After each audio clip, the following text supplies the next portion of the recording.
Rujak kiran, rujak paling enak di Aceh Jaya. Bukan di Tenom. Di Aceh Jaya. Seluruh Aceh Jaya. Memang ini yang terkenal ya. Deh rujak kiran.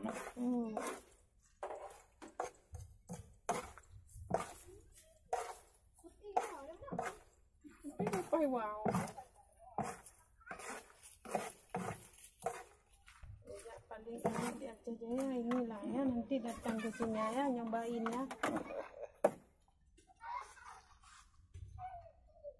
Siap ya, dihidangkan, siap disajikan.